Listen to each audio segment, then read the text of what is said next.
Frères et sœurs, que la paix et la grâce de Dieu soient avec vous tous. Bienvenue dans la dernière étude biblique que nous avons gagnée pour ce mois de juin. Et à partir du mois de juillet, c'est-à-dire la semaine prochaine, nous allons rentrer dans une nouvelle saison. Nous allons aborder l'autre bagaille. Nous allons focus davantage sur la nécessité pour l'Église là, préparer à la fois pour l'enlèvement et aussi préparer pour n'importe événement individuel qui est capable de arriver au monde. Et nous allons mettre en pile l'accent sur la nécessité pour nous développer le caractère chrétien, pour nous vivre bien sous terre, pour nous vivre bien avec le monde et pour que nous toujours préparer pour soit que la mort ou du moins enlèvement. Donc ce qui fait que nous avons clôturé une série d'études que nous avons gagnées sur l'eschatologie et après-midi ça. Et pour nous faire ça, nous demandons vos disposants pour nous inviter le Saint-Esprit, prendre place dans nous et pour que c'est l'Esprit de Dieu qui dirige tout le bagage. Seigneur, nous disons merci et nous louons parce que tu es digne d'être loué et exalté. Seigneur, nous remettons le moment étude ça dans main. Papa, nous remettons chaque frère et sœur qui est connecté dans main. Et nous prions, Seigneur, on va illuminer l'esprit, nous. On va déshabiller nous de la chair et du sang. Et permettre que, Seigneur, on va utiliser nous pour permettre au peuple pour comprendre la vérité biblique qui est cachée derrière la révélation. Nous bénissons, Seigneur, nous exaltons et nous bonne gloire. Au nom de Jésus-Christ, nous prions. Amen et Amen. Nous étudions plusieurs chapitres dans l'Apocalypse.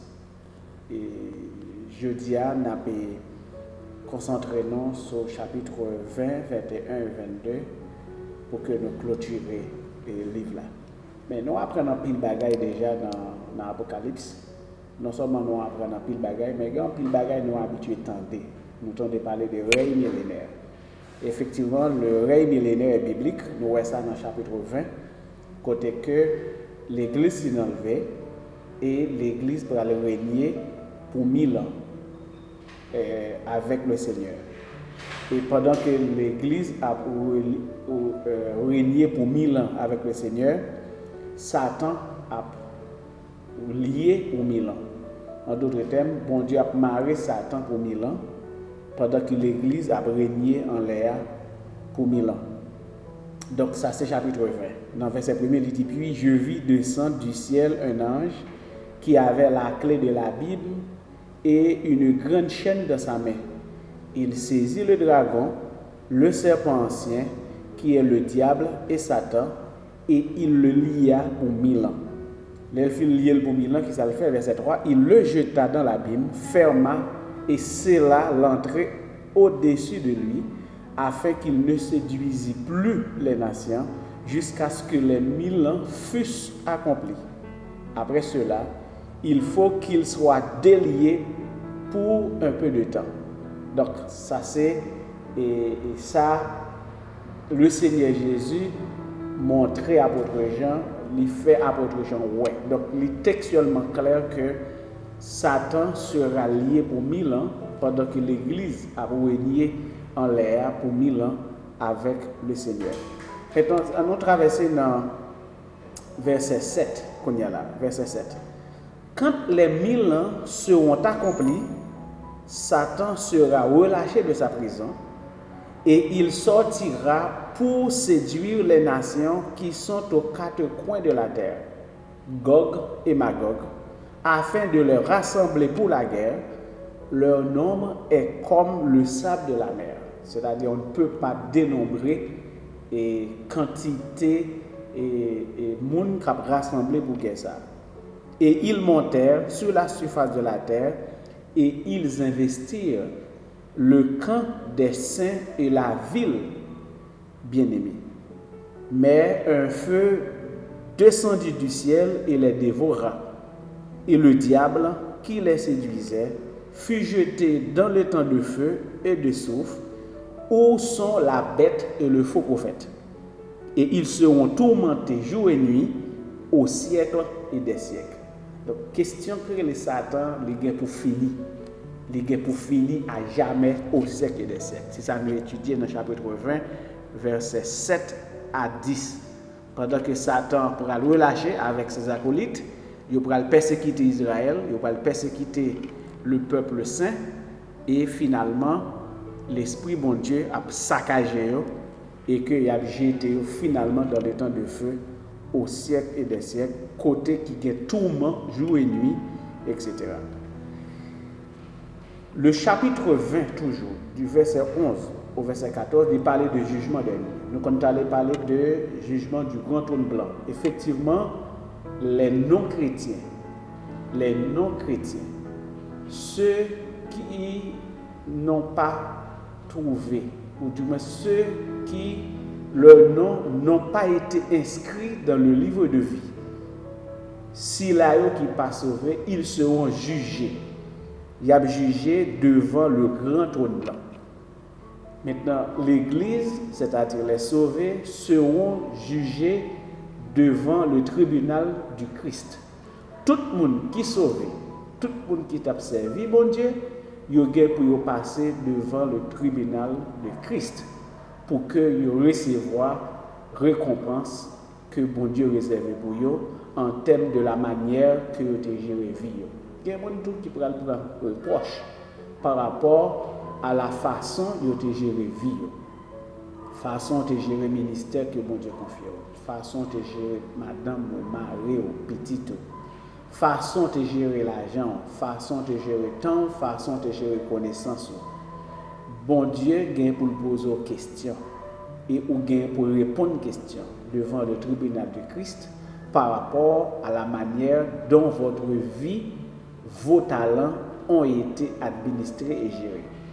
Et le monde, c'est-à-dire les non-sauvés, si là qui pas sauvés, gagne pour paraître devant le grand trône blanc. Verset 11. Puis je vis un grand trône blanc, et celui qui était assis dessus, la terre et le ciel s'enfuirent devant sa face, et il ne fut plus trouvé de place pour eux. Il y a tellement en pile. Il y a tellement en pile. Il n'y a pas de compter et pas de place pour eux devant le tribunal là. Et je vis les morts, les grands, les petits, qui se tenaient devant le trône.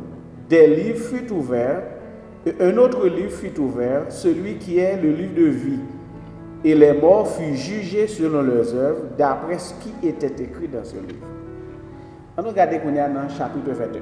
Chapitre 21, il fait état de, après tout ça, a gagné ça les nouveaux cieux et la nouvelle terre. En d'autres termes, la destination finale de l'homme et de l'Église n'est pas dans le ciel. L'homme gagne pour passer 1000 ans dans le ciel. L'Église, les sauvés, si là qui sauvé, il a passé 1000 ans dans le ciel. Mais ce ne sera pas la destination finale des chrétiens ou de l'Église. L'Église vient pour retourner sur terre. Mais ce ne sera pas cette terre comme elle est, ce sera une nouvelle terre. Parce que la première terre, l'ancienne terre a détruit, puisque l'ancienne terre a détruit, et ça fait de la fin du monde, eh bien, Jésus vient pour le retourner, pour rétablir trône sur la terre au siècle des siècles avec l'Église. Et on appelle ça l'établissement des nouveaux cieux et l'établissement de la nouvelle terre. Verset 1er. Je vis un nouveau ciel et une nouvelle terre. Apocalypse chapitre 21, verset 1er. Puis je vis un nouveau ciel et une nouvelle terre. Car le premier ciel et la première terre avaient disparu et la mer n'était plus. Donc, ça est fondamental, l'Église doit comprendre ça. Toute l'Église là doit comprendre que après l'enlèvement, Il y a un moment que nous allons passer dans le ciel, on appelle ça règne millénaire pendant 1000 ans. Et après ce règne millénaire, pour gagner un moment de turbulence sur la terre, côté que l'Esprit bon Dieu pourra mettre fin à règne satanique là, et Satan va lier définitivement au siècle des siècles, dans le sens que règne satanique là fini et bon Dieu pourra rétablir le ciel et la terre et n'a bien de nouveaux cieux et n'a bien de nouvelles terres. Verset 2. Et je vis descendre du ciel d'auprès de Dieu la ville sainte, la nouvelle Jérusalem, préparée comme une épouse qui s'est préparée pour son époux. Et j'entendis du trône une voix forte qui disait, voici le tabernacle de Dieu avec des hommes, il habite avec eux et ils seront son peuple et Dieu lui-même sera avec lui. Verset 4. Il essuiera toute larme de leurs yeux et la mort ne sera plus et il n'y aura plus ni deuil, ni cri, ni douleur, car les premières choses ont disparu. Et celui qui était assis sur le trône dit, voici, je fais toutes choses nouvelles. Et il dit, écris, car ces paroles sont certaines et véritables. Dans les versets 9 jusqu'à verset 27, la Bible mettait accent sur la nouvelle Jérusalem. Et dans verset 9, il dit, puis un des 7 anges qui tenait les 7 coupes remplies des 7 derniers fléaux vint et il m'adressa la parole en disant, viens, je te montrerai l'épouse, la femme de l'agneau, que nous t'écoutons dans le verset précédent.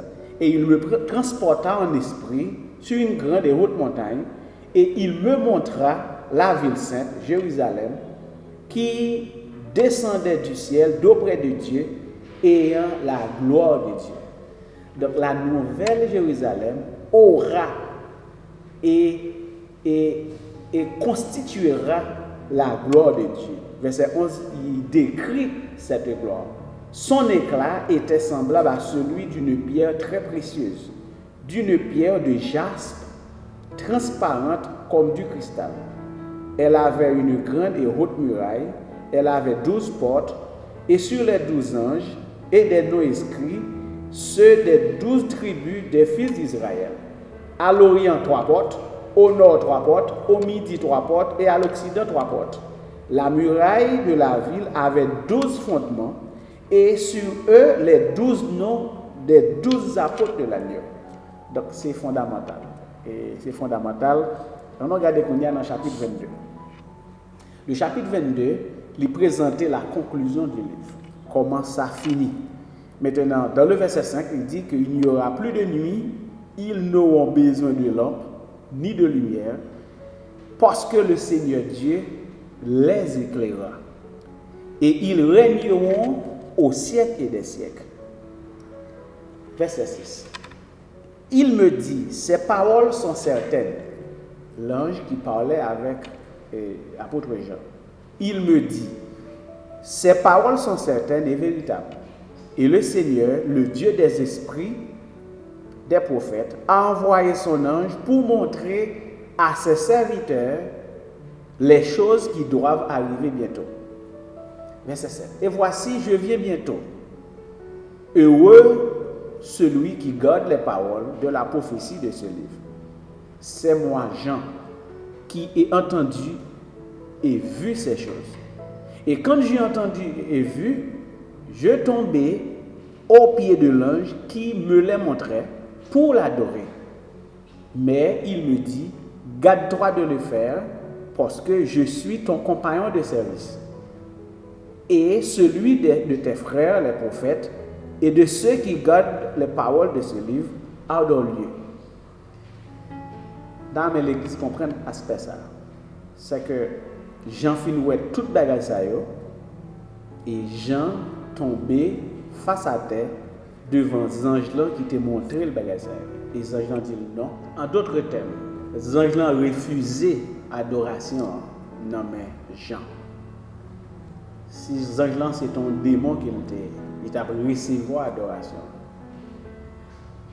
Le fait que c'est un ange de Dieu, il a refusé l'adoration. Pourquoi? Il dit, c'est en comparant même avant. C'est-à-dire, les anges sont au service des serviteurs de Dieu. Mes frères et sœurs, nous avons des anges qui sont à notre service. Ou nous pas capables de recevoir, ou du moins nous pas capables de bailler un ange adoration. Et les anges ne pas recevoir adoration dans nous. En d'autres termes, aujourd'hui, en tant que serviteur de Dieu, en tant que petit bon Dieu, en tant que femme de Dieu, nous ne devons en aucun cas accepter de recevoir l'adoration de la part, soit d'un ange ou de la part d'un chrétien ou du moins d'un frère. Aujourd'hui, nous devons prendre plus de précautions en tant que l'Église. On pile dans nous qui remet gloire, on pile dans nous qui remet mon à féliciter nous, on pile dans nous qui remet mon à lever nous. Toujours songer que bon Dieu qui n'a servi à son bon Dieu jaloux.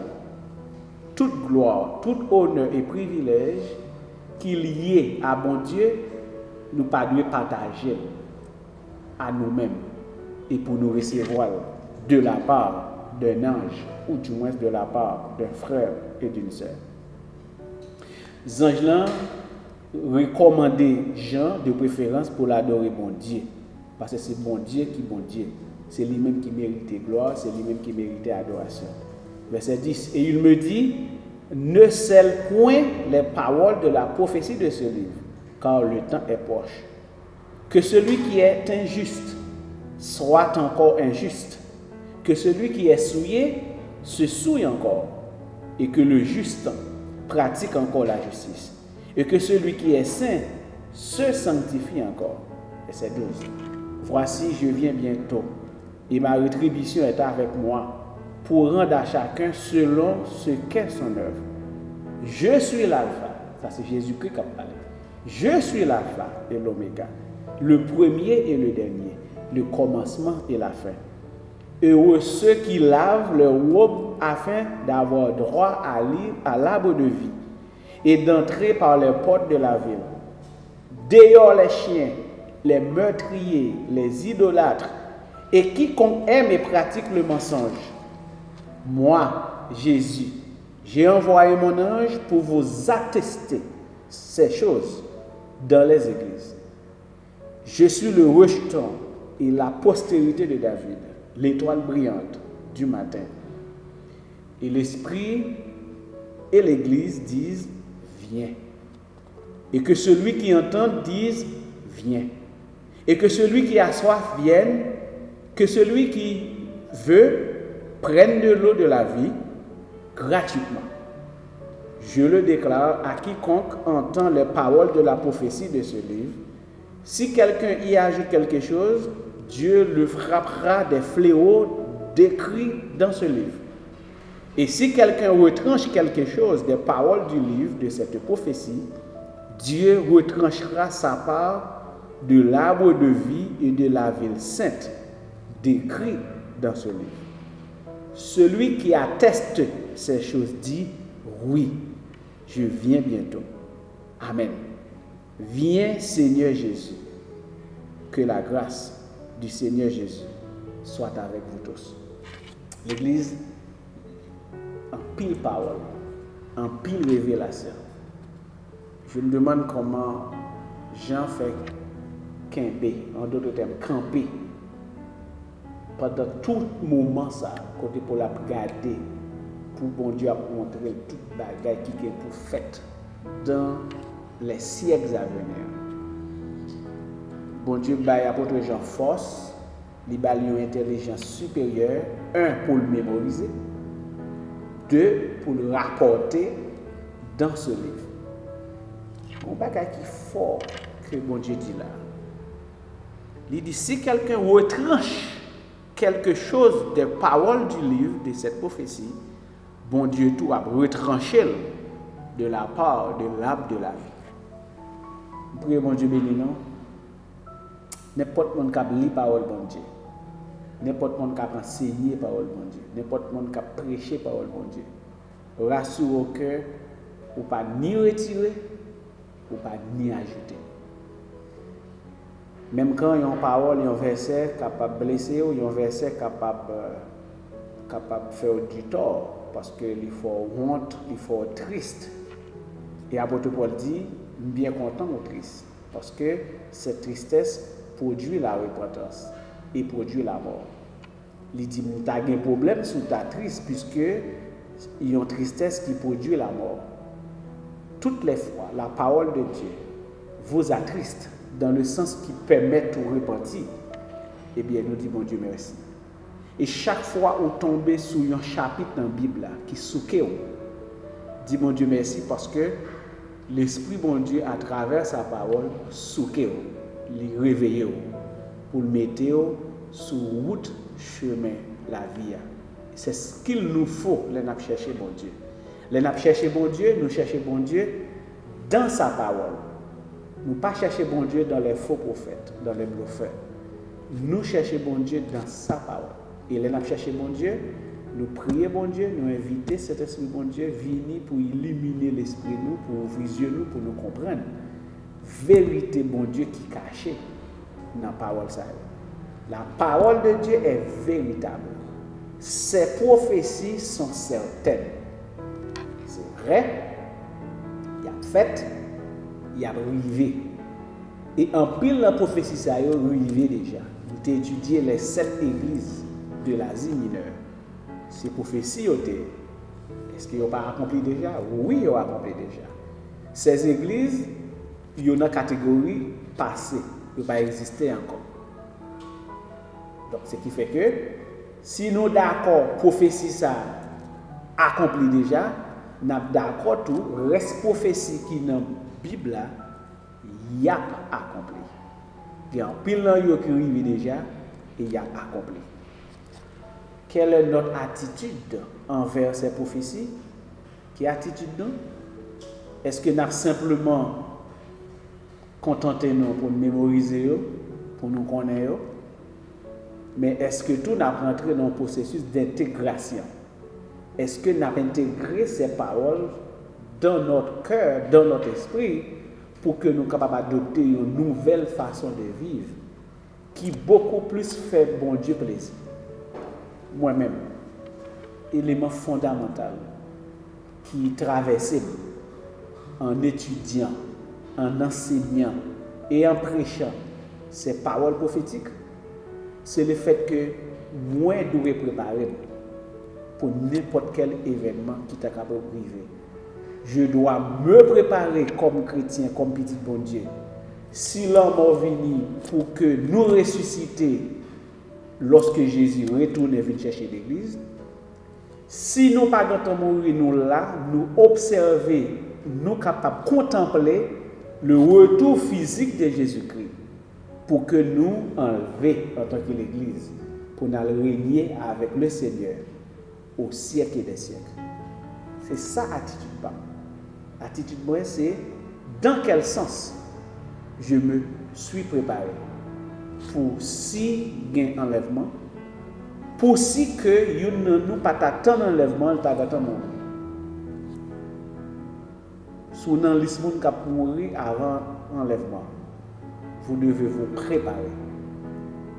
Vous devez vous préparer à ce que dans le ciel là, vous allez adorer le Seigneur au siècle des siècles.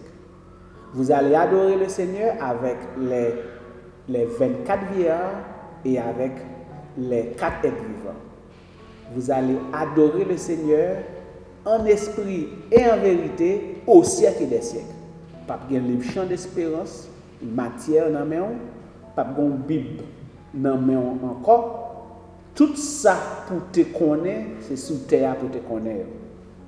En d'autres termes, ce que vous allez dire, le cœur que vous allez utiliser pour adorer, l'esprit, nous devons nous préparer pour le ciel, pour l'adoration dans le ciel. Nous avons besoin de connaître qui l'a fait, nous avons besoin de connaître qui Jean ça a fait, nous avons besoin de connaître qui est Jésus qui est venu. Ça n'est pas tellement important parce que Jésus lui-même lui dit que lui-même qui est pour venir, date là pas tellement dans mes. C'est papa qui connaît, qui joue, qui l'aime. Donc, ce qui fait que notre priorité, c'est nous préparer pour n'importe quel Jésus venu. N'importe quel, en d'autres termes. L'église est la bonne nouvelle. Les églises évangéliques, t'as dû marcher tout sauver. Ou dans la rue, trompette a sonné, ou tout aller. Ou pape a dit Jésus, tant de moi excusez, mon bagage mal pour la caille avant. Non. Ou a conduit machine, trompette a sonné, ou tout aller. Ou dans l'avion, trompette a sonné, ou tout aller. Ou a dormi, trompette a sonné, ou tout aller. Vous devez vous préparer. Je dois me préparer. Nous devons nous préparer comme église. Nous devons nous préparer pour l'enlèvement. Et nous devons aussi nous préparer si jamais nous devons aller passer par la mort. L'église, je vous encourage et je veux vous encourager dans cette lancée à adopter cette attitude obéissante à la parole de Dieu. Nous devons obéir à la parole de Dieu. Non seulement nous devons obéir, nous devons nous préparer pour que la parole soit capable, effective dans la vie. Nous. Et que non seulement nous préparer nous, pour n'importe événement qui est arrivé dans la vie, nous, mais préparer nous pour la fin. La fin peut être une fin individuelle, côté que il y a un monde qui mourit, c'est sa fin. La fin dans le sens collectif, de la fin du monde. Mais l'important, qui côté, où souhaitez et où voulez passer l'éternité. Si vous voulez passer l'éternité dans le Seigneur, avec le Seigneur, au siècle des siècles, vous devez aujourd'hui vous préparer et vous devez choisir Jésus. Pas seulement comme sauveur pour vous sauver, mais comme Seigneur pour être le maître de votre vie. L'Église de la Bonne Nouvelle, nous allons, dans les jours à venir, nous concentrer notre vie à nous préparer et à faire de Jésus-Christ notre seul maître et Seigneur. Gloire soit à Dieu. Jésus-Christ nous a sauvés, nous a lavés, nous a purifiés. Il nous a ôtés du monde et il a fait de nous un royaume de sacrificateurs. Mais en pile dans nous, c'est de manière nominale.